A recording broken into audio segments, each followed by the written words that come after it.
Hi, Soup Loop. Hi, Internet. Happy Monday, June 8th. Today is another installment of Dignified Hospitality. This is the third of how many? I don't know. Look forward to continuing this series every Monday at 2 p.m. To talk about how we can bring more dignity to our food, specifically to our prepared food. So this is food that we get in the restaurants. This is food that we could get even in the fast food place or the convenience store, all the way to the food that we cook for ourselves and our families. So today I am going to be honoring someone that is highly respected in this space. 2-year anniversary of his passing, and this is none other than the one and only Anthony Bourdain. He passed away 2 years ago. Seems like just yesterday. With how the world has been working, it's incredible how fast everything has been changing and moving. And 2 years just like that gone since we've lost our beloved Anthony Bourdain. And why I wanted to honor him today, not just because of the legend that he represents for food and for high quality food, and also for solidarity and community and different cultures around the world, and how food can bind us as communities. I just think that he represents so much and inspired so much in our food world, bringing confidence to sharing and enjoying food from other cultures, and also like just enjoying food for being good, like not enjoying food just because it's some type of exclusive experience, or just because it's some some type of status symbol to be enjoying a certain type of food. He just really enjoyed good food, like all of us, and brought a lot of power to everyday people, to people that may not have that understanding of food. He made it cool, and I salute him. I have for years always loved his work. Um, and miss him a lot. Miss a lot of his commentary. I believe that if he was here right now with what we're dealing with, I believe that he would be leading this charge. The food world missed out on a lot when he left us.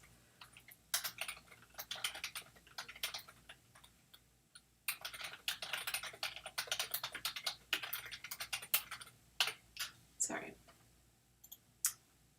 Doing a little work. Don't worry, it's not emails. I was just sharing the video to make sure everybody knew to come. So with that, I wanted to play a little video just to get us in the mood, and excited about some of the things that Bourdain has done for us, and still continues to do for us, even though he's not physically here anymore. And that's the power of media and the power of what we're doing right now. So, with no further ado, here is the video. I mean, in all honesty, your show has started to make me think about food, and about that it's more than just fuel, and that I don't know. I sort of had I actually went to Tangier because you had gone there, and I enjoyed your show on it, and I thought, yeah, that would be a cool place to go. So you've had a big impact on me, I will say. Well, I've done some good in the world, and we're eating well today. Nice choice. For the new series, you went to Punjab in Yes. India, and I mean, you're eating a lot of vegetarian food, which is something you really don't seem to like, or you don't have much of a history with. I like it.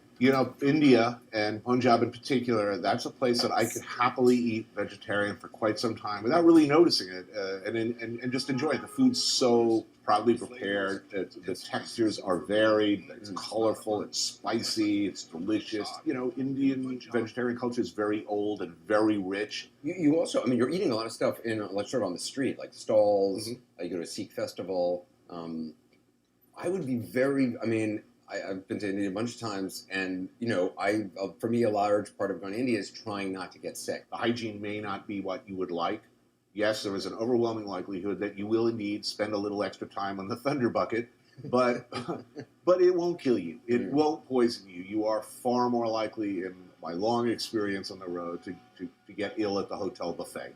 Really? You find that? It's the killer every time. If one of my crew goes down, it's that breakfast buffet, out of the chafing dish, or the spaghetti bolognese at the. Wait a minute, spaghetti bolognese is my go-to. That is my safe food. We were in Ukraine. I insisted my entire crew eat nothing but spaghetti bolognese. We had spaghetti bolognese basically 3 times a day for a week. Hey, Raji, how bad can you what do you mess feel up like bolognese? after work? What do you think we should do? Let's go. I feel we should go out for some nice bolognese. But you know what else I'm thinking at the major hotel? As you're putting the 3-day-old bolognese mix at room temperature into a slowly heating steam table to slowly foam up, unlike the street stall where they're going to see their customer the next day and the next and the next and the next because they're neighbors. You eat your bolognese, they figure, worst case scenario, you're slamming shut like a book on the plane on the way home. You're not coming back tomorrow saying, I think your bolognese is a little old. Wow, this really destroys my safe food. This is like my safe word. You say bolognese, I say vector. Always a good time. Thank you so much, Anthony Bourdain. Always having fun with food and inspiring, and yeah, good stuff. There's Bitcoin. You want to say hi to everybody? Hello. So there probably is like a gazillion different video clips that I could have played to symbolize what this man has meant for food and for the food industry and for the hospitality industry. But I chose that one in particular because he's talking about street food, and that was a big part of what he featured in his work, and what I believe that his viewers were so engaged with in his work. Going around the world and not only the experience of watching these foods be prepared and then enjoying these foods, but also the experience of meeting the artisans behind that food. Even if they're not considered an artisan, even if they're just considered a street food vendor, he would tell their stories and connect the viewer with their stories in a way that brought reverence to what they did, not only as a food provider and as an artisan, but also as like a community builder, the glue that brings the community together. So yeah, really powerful thing to be said there in bringing dignity of sorts. I mean, that's it. Like, maybe we weren't using that word dignity to describe what Bourdain was indirectly doing for these folks, but that's how I see it, and that's the whole point of why I want to do this here today. And given the very relevant conflict going on within our culture right now, which many layers to it, and it's really incredible to see how willing people are to engage with their responsibility in the conflict of discrimination, essentially. I believe that food is a very powerful tool in that, just like tea is. The tea is food. I think tea represents everything that food is in a very concentrated, organic, raw form. Community, of enjoyment, of sustenance, of energy, and so I don't think that it's silly at all to bring something as what some people would call esoteric or disconnected into this conversation. So how is that? How is that so? And why is it important to bring dignity to our food and how food is shared? it's community, it's culture, it's community, it's connection, right? And everybody is wondering, what can I do right now? What action can I do outside of going out on the streets and protesting peacefully, or um, or even having these very pointed conversations about inclusion, about privilege? What is something else that we can do? Well, we can just connect with someone else's culture. We can respectfully connect with someone else's culture. And food is the best way to do that, right? You can, even if it's something casual, as a lunch at a new restaurant of a type of cuisine that you've never experienced before, even if you were to go and dine there, you would be doing a lot of powerful work in this current conflict. It's not the most powerful work, and it's not going to change the problems overnight. It'll solve a couple of problems. Most immediately, it'll solve your hunger problems and your energy issues. But being exposed to someone else's culture, even if it's just through food, it doesn't have to be through some type of ceremony or some type of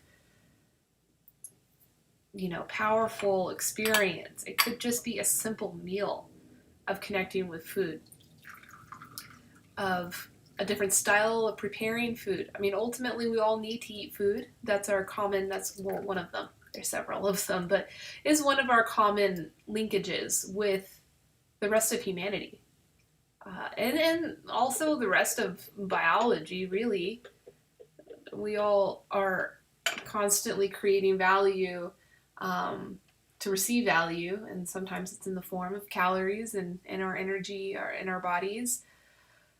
And so that's like such an easy way to connect with another person's culture, and it's a win-win. Of course, it's not always a win-win if there's disrespect involved. So, that's something that we could work on. But just going and like accepting someone else's service, someone else's hospitality, and showing your appreciation for that value is an incredible work that can be done right now. And we can't do that if our hospitality industry does not have dignity, if our food industry does not have dignity. Because I'll tell you what, the folks within our food industry that are going to suffer the most are going to be the marginalized, are going to be people of color, are going to be discriminated populations. And they're no longer going to be able to share their culture and give us the privilege, or not us, just everybody, the privilege of appreciating that culture and experiencing that culture and exchanging it as well. So today's topic, in honor of Anthony Bourdain and the second anniversary of his passing, is about the consumer. So in the past weeks, I've talked about service staff. I've talked about the supply chain, which includes a very big piece of the equation that never often gets spoke on, which is the farmers. But now I want to talk about the consumer. I want to talk about the eater. That's us. That's us, like eating the food. All of us. It's every single one of us. Anybody who says they're not an eater, I don't get it. But there's some people, that just haven't found that enjoyment in food just yet, and that's cool. That's their perspective. Definitely not my perspective. But how can the consumer, are they being dignified? If our food system and our restaurant industry, our restaurant system is reduced to fast food and very exclusive fine dining, is that dignified for the consumer?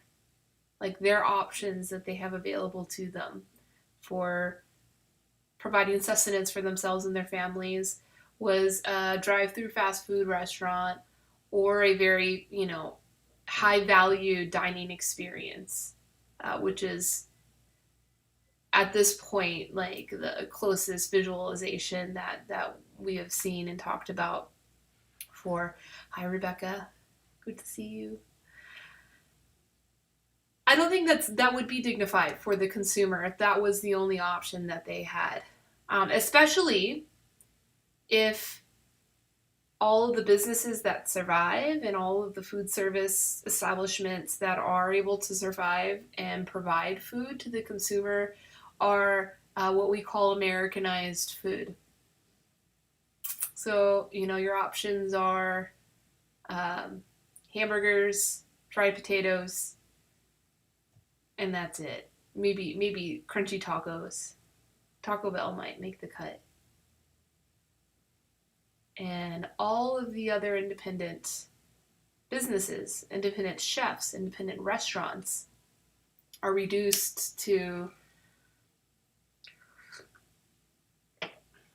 nothing.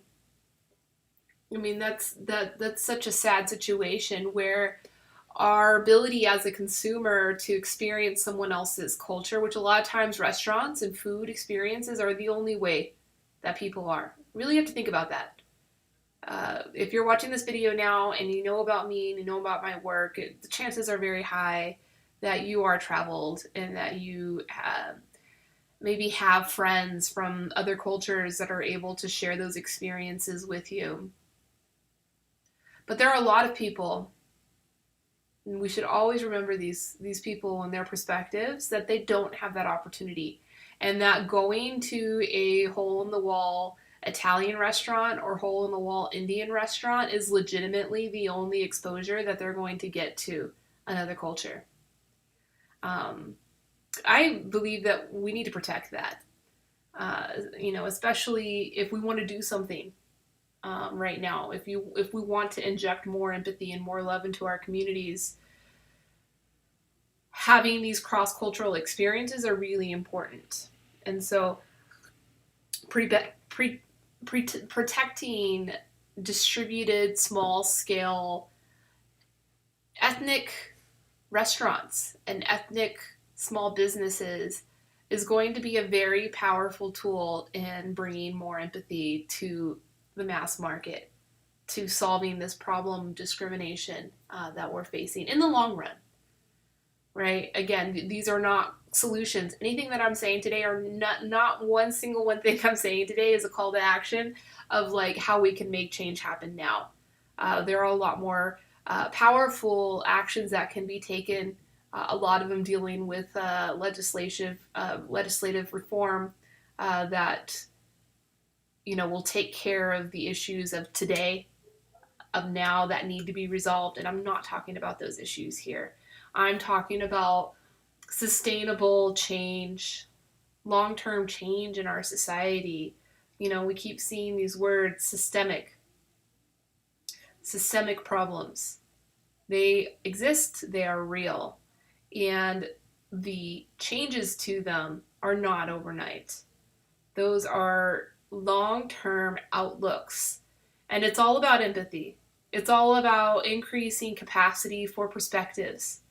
And so cross-cultural experiences, as petty as you may think, I'm just enjoying some homemade tortillas here. How could this be solving the problem? Well, yeah, if you pay attention, it will totally solve the problem. If you're paying attention to the craft, if you're paying attention to the heritage, if you're paying attention to the passion of that individual while they're doing that work, and if you can experience that energy and that culture, be it through your taste buds or what other sensation that you are going to connect with that food on, can do immeasurable healing to our world. I know it seems small, but it's huge. For me, at least, it's huge. I still have a lot of work personally to do myself. Not afraid of that work. It's actually fun, interacting with other people's culture and finding capacity for more perspectives. In my opinion, has always been a fun experience. I've never not had fun doing it. Of course, if the culture was a culture of assholes, probably wouldn't have so much fun doing that. Thank you for the thumbs up. I think, this is all part of that conversation too. Protecting small scale ethnic cultural experiences is really important for us to do right now. And if the restaurant industry, now this is in relation to pandemic, right? Restaurant industry is completely at risk right now. Numbers 40%, it could be up to 70% of the restaurants around us that we usually would have had the privilege of enjoying are not going to reopen. That's just reality of a pandemic and what we're dealing with. Now, if we were to take those numbers and apply them exclusively to like business owners that are people of color, then like that's going to be extremely damaging to this cross-cultural experience that food represents for us. So, I don't have any guests planned to come on today. I know a lot of people are dealing with a lot, so I'm not, trying to put pressure. If you want to come on, you are totally welcomed to. I'm actually going to put the link up so you can see down here. If you're on the internet, you can come to this bit.ly/TLET party and you can join the live conversation and we can talk more.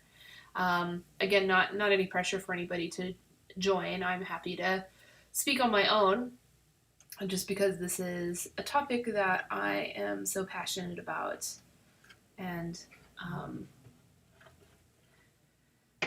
so I think a very powerful solution that could help with this issue I'm speaking on today is street food.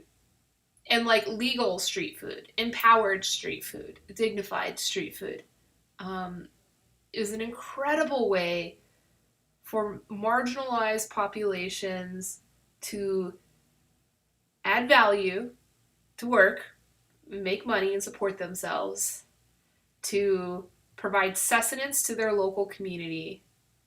And then, as a third little bonus benefit, help people develop empathy for each other. It's so powerful. Of course, this would only happen if it's done with dignity. Now, if we create a whole regime or campaign, I should say the right word, of street food, and it's all legal, but there's this opinion, this public opinion, that street food is only for the poor people. And it's only for the people that, come from those ethnicities. Everybody else should go eat somewhere else. If there's a stigma to it, then that would ruin everything. And that's not dignified at all. So, in this series, I call it Dignified Hospitality because I think at all points, we need to constantly think about what is the dignity here? How can we optimize the dignity here?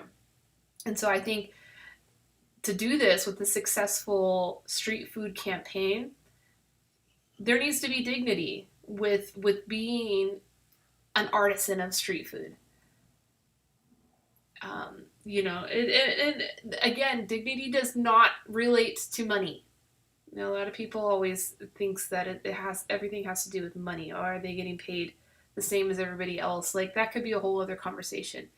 But it's dignity as far as what is the perception? What is the public perception of people in that career, of people adding that value to our world? If the perception is that they're adding a value and that everyone can enjoy that value, then that's pretty darn dignified. And that's where I'd like to see it. And, this is not an uncommon thing. I'm not completely dreaming out of the clouds. I've experienced this before. And viewers out there, you guys probably have experienced it yourself, traveling through mostly third world countries, but a lot of times you can see this even in big cities of more developed countries, where street food it's a normal part of life.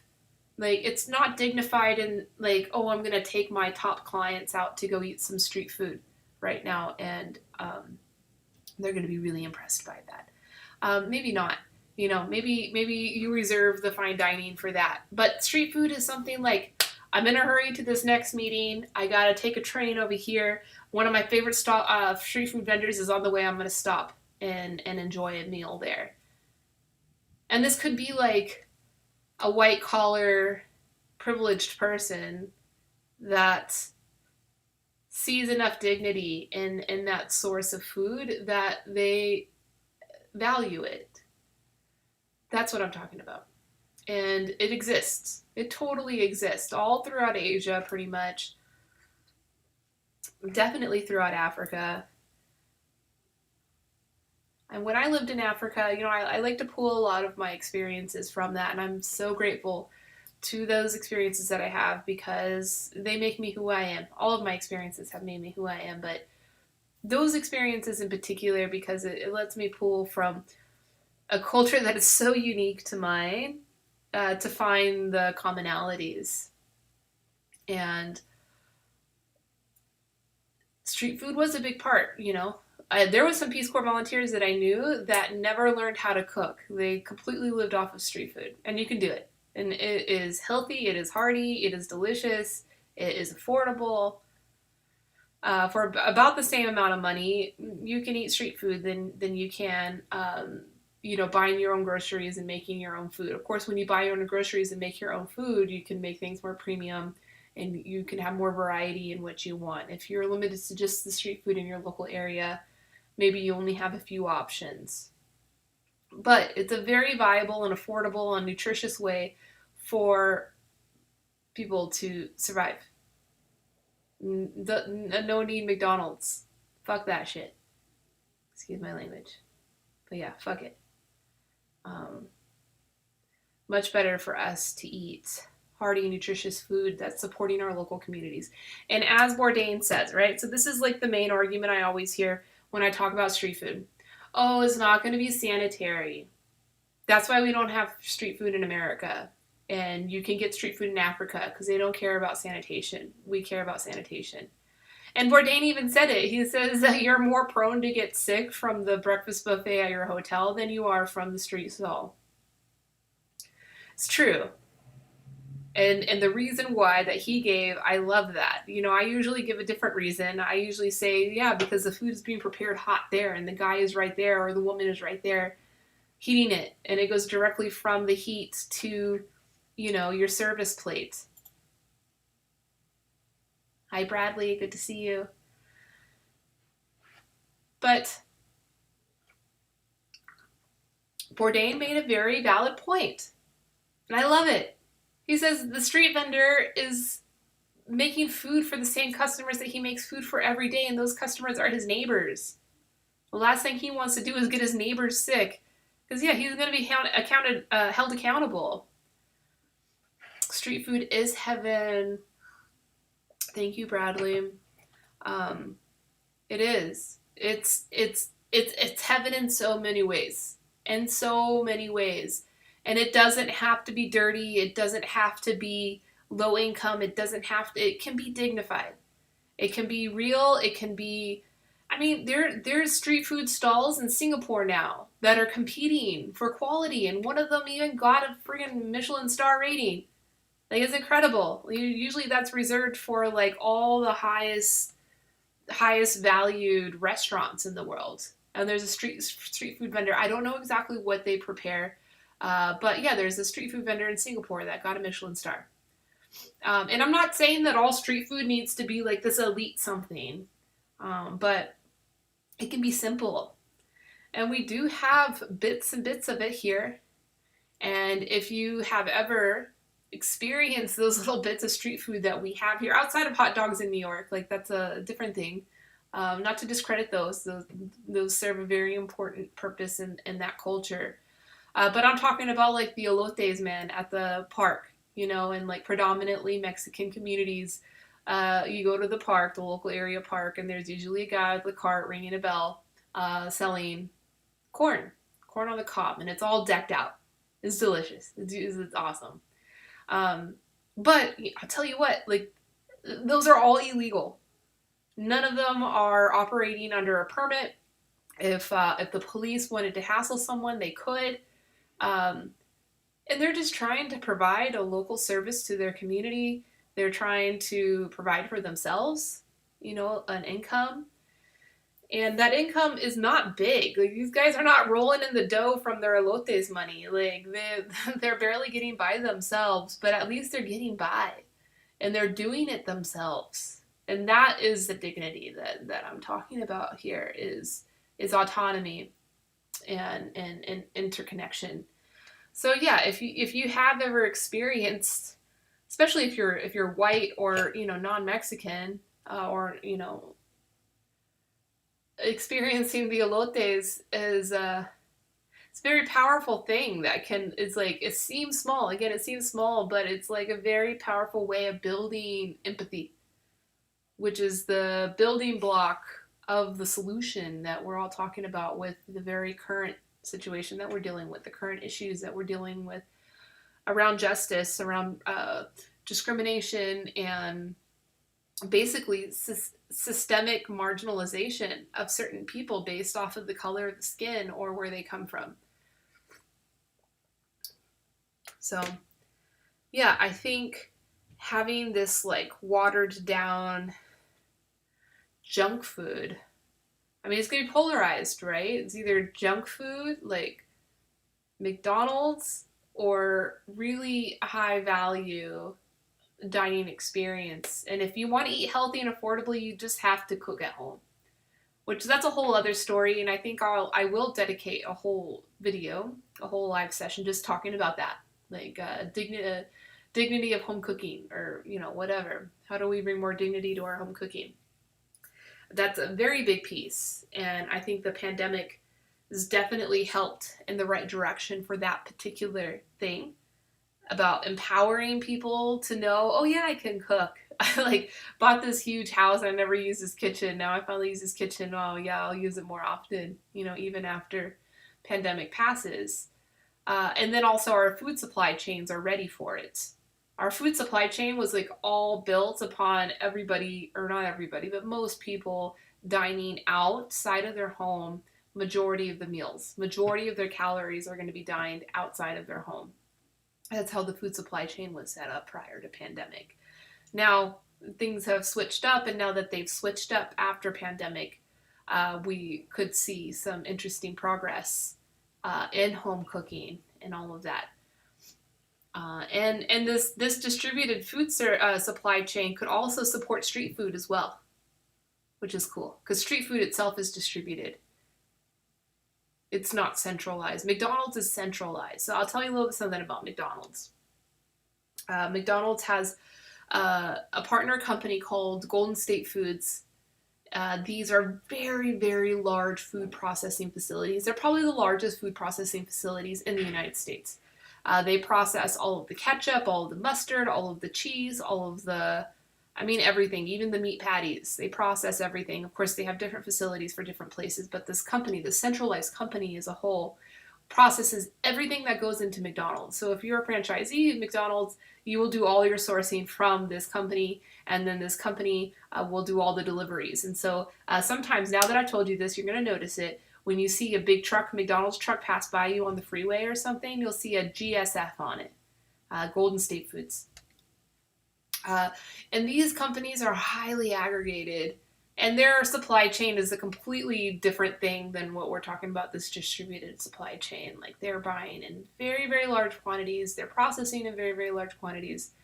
And when there's ever an issue, like what we're facing right now, especially the beef, like, I'm sure they are flipping out trying to figure out how they're going to keep their beef so affordable, which I don't think that they're going to figure out. I think that we will end up seeing even their prices going up.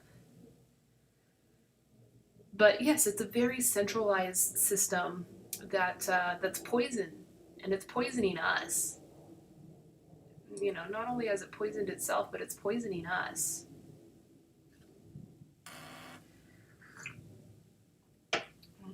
My phone just died.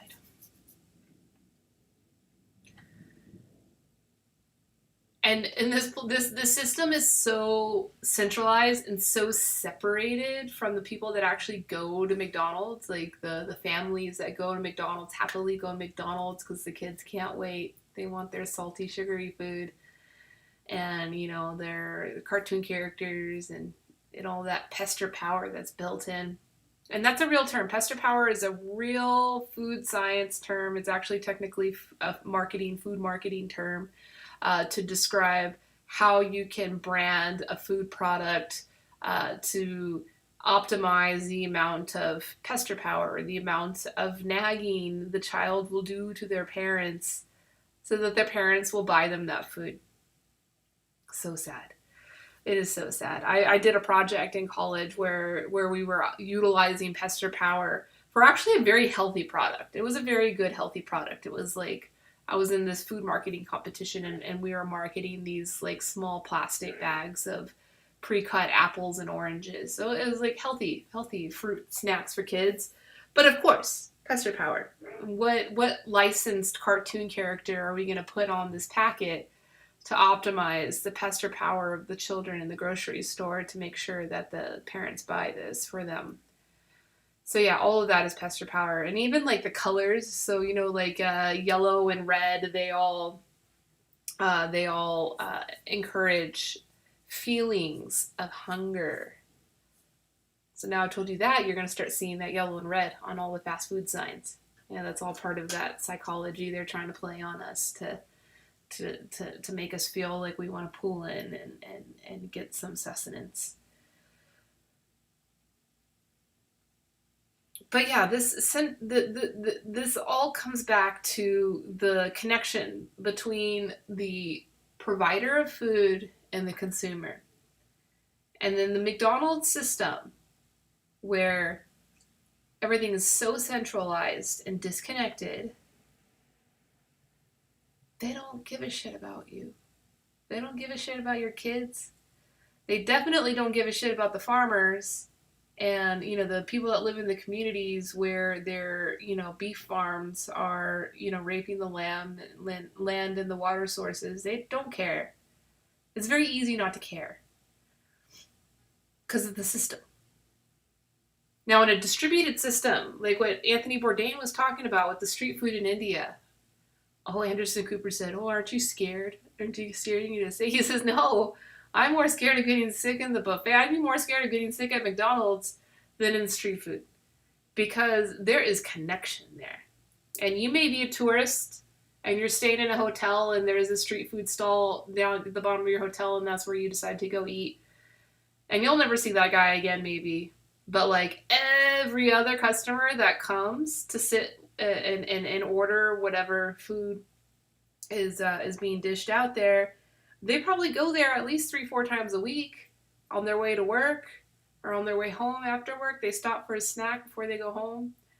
And so there is connection there. And that guy is never going to want to make any of his neighbors ill or weak. So he's not going to want to serve bad food, junk food. They're going to want to serve good, high-quality food that's going to provide sustenance and energy to them. So, yeah, another reason why more distributed networks are more empowering and dignifying, even to the consumer. We don't have to forget about the consumer in this equation. Even though the consumer is being served in any way here, in every way that we're talking, the consumer is always going to be served. And they're always going to be right. And we're always going to be trying to give them the best deal. Yes, we know that. That itself is not dignity. Dignity goes deeper than that. Dignity goes deeper than just the service itself. It's, if you're looking at Gung Fu, see, I'm doing Gung Fu tea service here. I like to implement Gung Fu into all parts of my life, especially when I'm preparing food for someone. It's not just about tea and preparing a good cup of tea for your guest.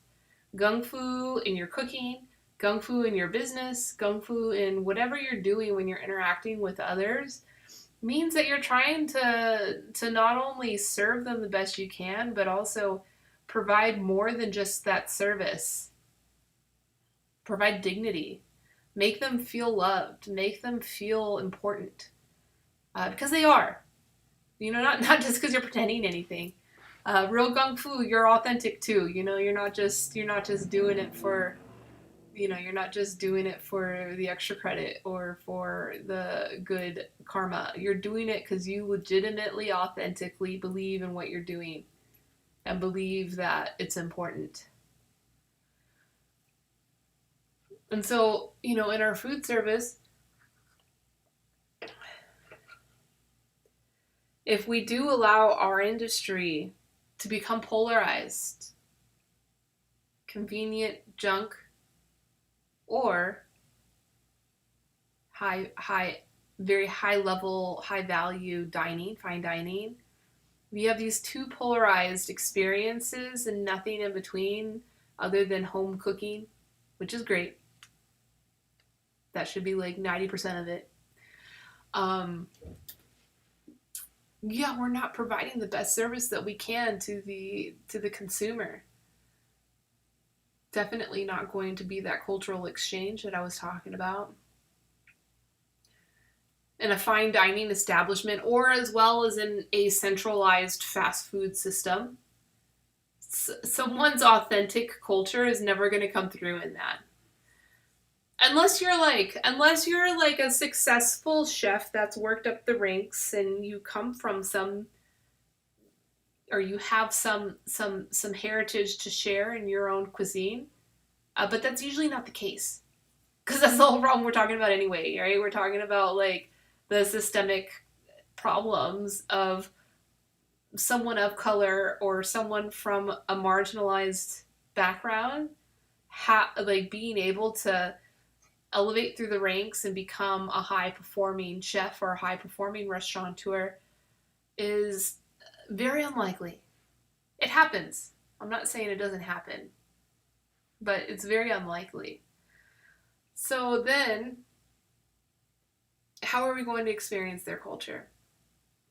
Unless you're personal friends with them and get invited over, like, it's going to be really hard to experience their culture. That was something else. I saw an article this morning that I found really compelling, very interesting, about, there's so much confusion around how to deal with cross-cultural experiences, right? And so this article that I saw this morning was about Black family cookouts and the culture around that. Very powerful experiences of people coming together, communities coming together around food. Very related to what I'm talking about here, and I don't think that those are going anywhere. Hell no. That will become even more powerful than ever, and that's a good thing. But what this article is addressing is, if you're from outside that culture and you get invited to one of these experiences, there's etiquette. And if you want to be sensitive and if you want to be progressive, here is the etiquette that you can follow. And I don't disagree with any of the etiquette. I think it was a very, very interesting, well-rounded article. What did kind of throw me off a little bit is that if there's so much fear around improper etiquette developed, then it could challenge the opportunity of this cross-cultural experience to happen. Because from both sides, from the communities hosting these events to the outsiders that get invited to them, from both sides, there's going to be less and less invitations or willingness to attend these kinds of events from these cross-cultural perspectives.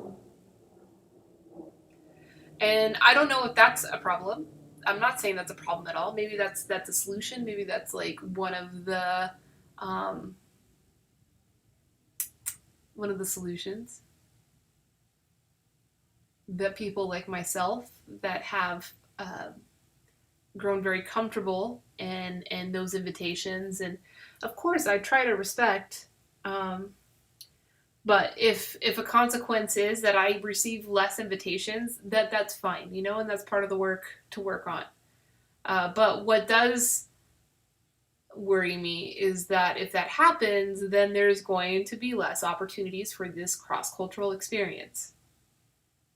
So how do we create more of those opportunities while still letting this healing process happen?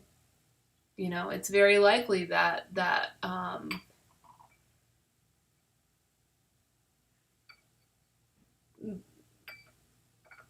communities may want to become more exclusive in response to this particular problem. Not because they want to completely silo themselves, but it's like maybe they want something more intimate for themselves, regardless of your community. For so long it's been such a burden put on to minorities to be more inclusive to others into their cultures in order for them to fit more in with society. And so I think what might happen is there's a little bit of exclusivity kind of built within these communities, which is fine. Actually, I think that would be a completely acceptable consequence to what's going on. And it may be part of the healing process. And so that's fine. But what it does do is it affects and it reduces the number of cross-cultural experiences that can happen. So how do we make up for that? And restaurants would be an incredible way. But, from my perspective, it seems that ethnic restaurants with diverse cuisines are, very much being threatened right now due to the pandemic. And not just pandemic, but just the whole economics of the industry in general. It's very disempowering to the business owner and the workers too, which a lot of them are from marginalized communities. So, yeah, I think street food could be a very quick fix. There's definitely going to be more fixing beyond that, but that could be a very fast response that the government, as well as society, and government's job is going to be to deregulate a lot of the restaurant industry. Or maybe not even deregulate, re-regulate. Like, let's look at the regulations. Like, let's see where are the parts that are important for sanitation and how can those parts be scalable in a distributed way where even like a very, very small scale cook or, street food stall owner, operator would be able to follow to ensure that they're providing safe food to the community. Now, society's job is to provide dignity to that type of food. I know it's possible. If we can give McDonald's dignity, like we give McDonald's the dignity of like keeping their drive-throughs with lineups all the time. So if we can do that, like even the richest person, let's talk about the most privileged person in the country is our president. He eats McDonald's all the time, I think. I don't know personally, but I think that's what I've heard. So, like, if he is able to think that McDonald's is good enough to put into his body, then we should get to a point where even someone like him would say, "Oh, wow, this omelet sandwich being made by this street vendor down the street from the White House that I like to enjoy is good enough for me." Why not, right? So those are the two things that would have to happen for that to be supported. But yeah, we owe it to the consumer, we owe it to the food lover, we owe it to all of us to keep good, nutritious food available and accessible, and also to keep those multicultural exchange opportunities available as well. Very important stuff.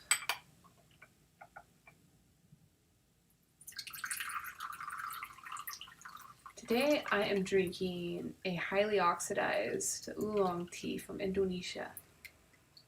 It's called Black Pearl. It's good. Mellow tea. Good for a Monday.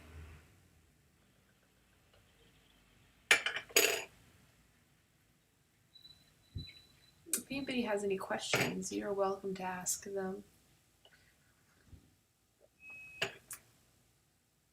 If not, I'll be logging off soon. I've got a lot of work to catch up here. And tomorrow starts our Taste the People's Tea tasting tour. So that's tomorrow at noon, and I'll be back here at 2. I'll probably just be kind of extending my presentation from noon. And then on Wednesday, I'm doing our next installment of the Constitution Study Group. So that's Wednesday at 2 p.m. through all these same channels.